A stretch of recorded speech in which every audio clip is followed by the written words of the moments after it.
Have you ever cooked an egg on the stove with the heat too high or not enough oil? Then you know that the egg will not flip nicely. Instead, it'll adhere to the pan, leaving one side raw and the other burnt. A frustrating situation. Thanks to an accidental discovery, there is a solution to food sticking to pans, but it is a costly solution.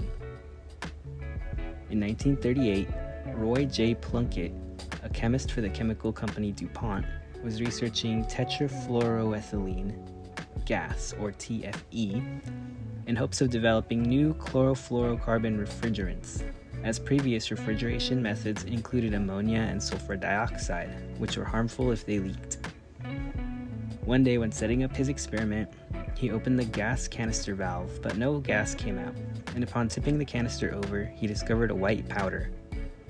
The TFE had polymerized, creating a heat-resistant material with low surface friction.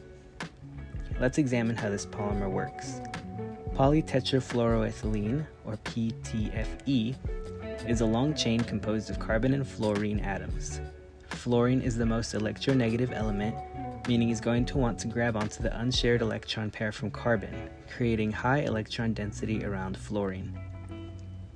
Fluorine then tightly packs around a carbon skeleton, making very strong and stable CF bonds, attributing to PTFE's high heat resistance.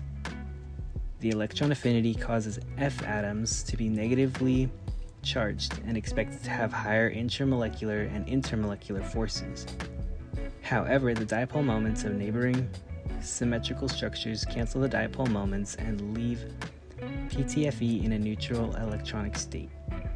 This is the reason Teflon does not want to react with anything else, giving it its signature non-stick quality, deemed the most slippery substance in existence. So how can something so helpful be so bad? While PTFE is shown not to be toxic at high heats, it can create toxic fumes making you sick. But this is only if it is on the stove too long or too high, reaching 300 degrees Celsius. The devil really lies in the production of Teflon. In order to ease the manufacturing process, DuPont purchased PFOA, which is perfluorooctanoic acid, from 3M. PFOA is a synthetic compound that is thermally and chemically stable that repels water and oil well, making it a common chemical to use in the production of Teflon. PFOA is said to be a forever chemical because it does not break down easily and is found in water, soil, and even in our blood. Exposure to it has been linked to negative health effects such as cancers, liver problems, birth defects, and more.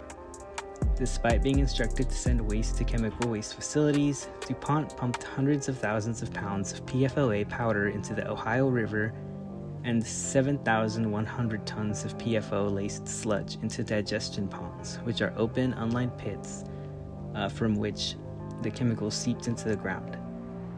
PFOA entered the local water table, which supplied drinking water to several communities, totaling more than 100,000 people. DuPont knew what it was doing too.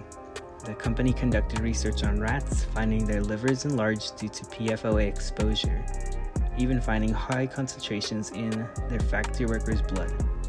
DuPont withheld these findings from the public, despite cases of birth deformities from pregnant employees. In 1993, DuPont found a candidate compound that appeared less toxic and might stay in the body for less time.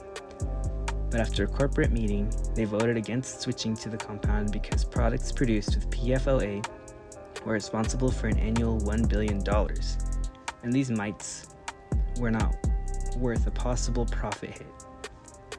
Even the settlement money that DuPont paid workers and nearby tenants affected with cancer and other health issues did not touch the profit that they made using PFOA. This topic is important to me because I am an environmentally conscious person and I try my best to recycle, use as little single-use plastic as possible, and I always compost. It is unfair that we as individuals can spend our whole lives doing all that we can to take care of the earth, and yet big corporations are able to cause exponentially more damage and can do it without reprimand. Settlements and lawsuits are one start, but they are still not strong enough deterrents. While I do not work in the field as a chemist or as a businessman, My thoughts as a student and concerned citizen are that corporations must adhere to proper waste disposal and receive jail time without bail if they fail to. I also believe that there should be a specific tax on corporations that will specifically go towards chemistry research and finding less toxic solutions and/or research in finding ways to clean or break down toxic waste better.